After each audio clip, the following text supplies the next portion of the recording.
Wedging is an essential process that uses pressure and kneading to get rid of air bubbles in clay. Failure to wedge before working with it can result in your project blowing up in the kiln. Wedging is also an important step to help homogenize the clay, which means the consistency and moisture is the same all the way through. Why do we wedge? When we build with clay cut from a block from the manufacturer, the clay comes in a bag prepared to have no air bubbles in it. But when we recycle our scraps in the classroom, this clay from the bucket is an amalgamation of many scraps thrown together and partially dissolved. There are many crevices and pockets of air that lead to air bubbles in your clay.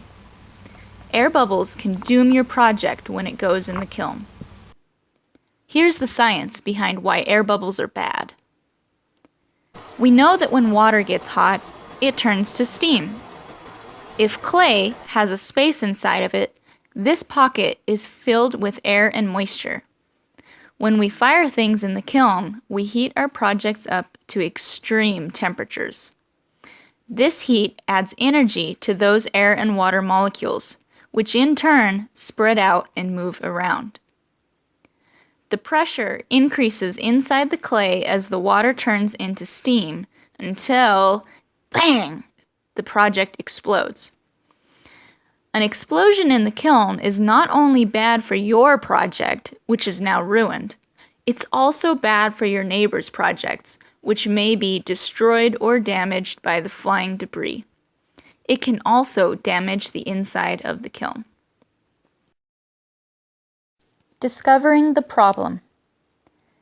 Air bubbles in a chunk of clay are often difficult to detect because they are inside the chunk and not visible.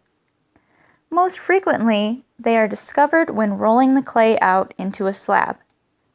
Here, the rolling pin reveals blister-shaped bumps in the slab. The air pockets create visibly raised bumps that move a little when pushed. Here, I have rolled out a sheet of clay riddled with air bubbles, which are easier to see from an angle. Some potters try to lance their air pockets and press out the air, but I argue this is bad practice. You're simply treating a symptom, not curing the problem. Maybe you can see a few air pocket bumps on the surface, but what about what lies under the surface? There could be more problem bubbles you can't see, so don't try to just pop them all and think that you're safe. So how can I get rid of air bubbles? Wedge every time.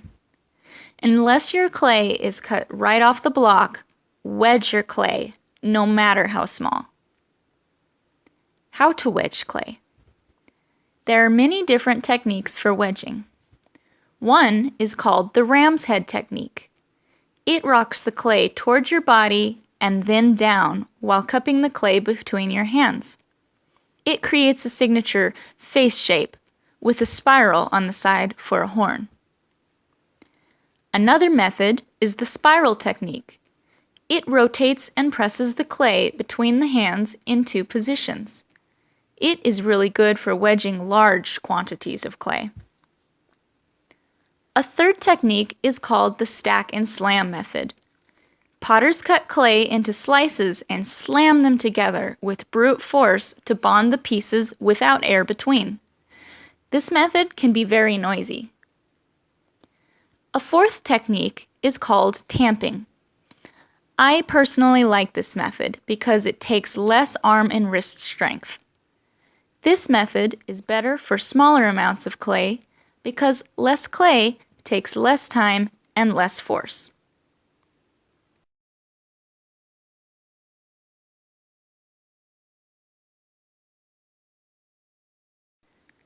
Wedging with the tamping method. Start by taking your chunks of clay and hitting it on the table. Not too hard. Begin to hit the clay into a cube shape.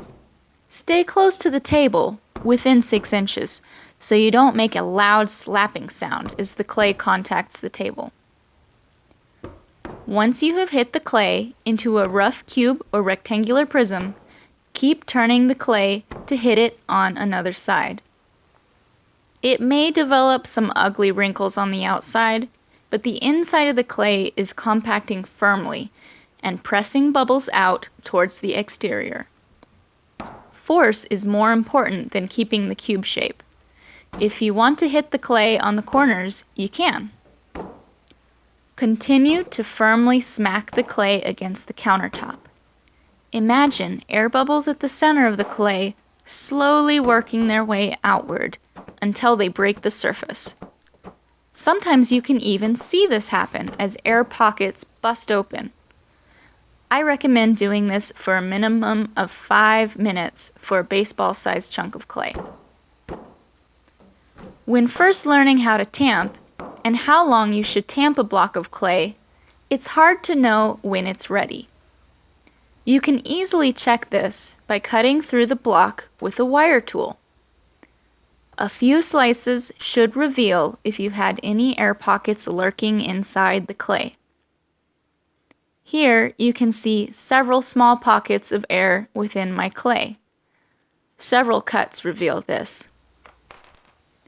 This test is helpful, but don't rely on it too much, because every time you cut your clay, it means you have to put the parts back together, an opportunity for more air to get sealed inside. Slap the slices back together and continue to tamp the clay. You'll eventually get the hang of it and know how long to wedge without cutting your chunk into small pieces. When you start building larger projects, you can't afford to cut your clay into small pieces. A word of advice.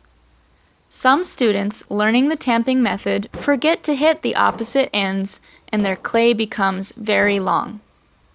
This is inefficient if you plan to roll out a slab and need to cut a large shape out.